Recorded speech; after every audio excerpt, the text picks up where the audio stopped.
every lifetime you ever have, you're always going to wonder or have a scare of your planet ending. Because after you get to a certain level of intelligence, what else is there for you to wonder besides the evolution of your people, the evolution of your kind, how you started, how you got here? Okay, I know this. Now, when people start talking about they contact light beings and places and people and beings from light years away or from years in the future, they have to realize that that also means that I know this because I am them too. Those beings traveled through time to talk to you, so it's not urgent, as in yours and mine as human beings' definition of urgent. It's just meant that in your mind, you're going to need to make a choice to finally do something right with yourself or continue to do the wrong thing or allow others to convince you or influence you into making your decisions for you. So, that being said, none of those things are wrong. They are all part of you. The next lifetime you may not hear the word earth. In the next lifetime, you may not ever think about water or oceans because you'll never hear of them.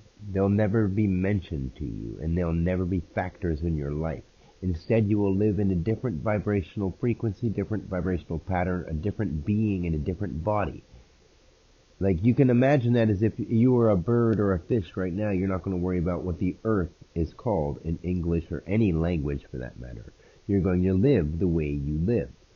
This has happened to all of us. And before you were a human being, and every time that you're not a human being, and every time you've been every other being, the words you talk about, the people you see, the places you go, the job you think that's important, none of it is really there. None of it is really real. But you take it seriously so you can experience the depth of your personal or spiritual quest, your personal spiritual experience. Now, we're doing stuff with our time physically in our earthling reality world that is meaningless, and we have to point that out and change it.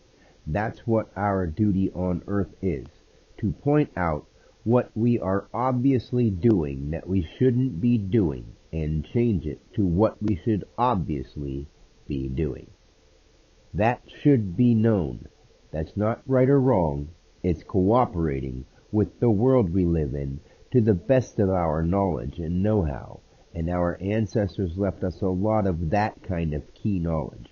And our bodies can tell us a lot of the other kind of key knowledge when we start cooperating with the earth and Mother Nature the way that we were intended to. Period. Nobody can disagree with that. Nobody can say that we're not at least eating from this planet. So that doesn't mean we have to keep digging down and making things like necklaces and pearls and jewels and flashy shit. We need to stop doing that. We need to stop worrying about ways that we can make money off of people, whether it's taking from the earth in ways of fuels and fossil fuels and supplies for our gadgets or supplies for our stuff that could be used in a source that isn't toxifying the air or taking from the world. We know this, and that's where we have to go to. That isn't something that's debatable. It's something that people in power are trying to keep control of, and that is what we're waking up from when enough people become brave.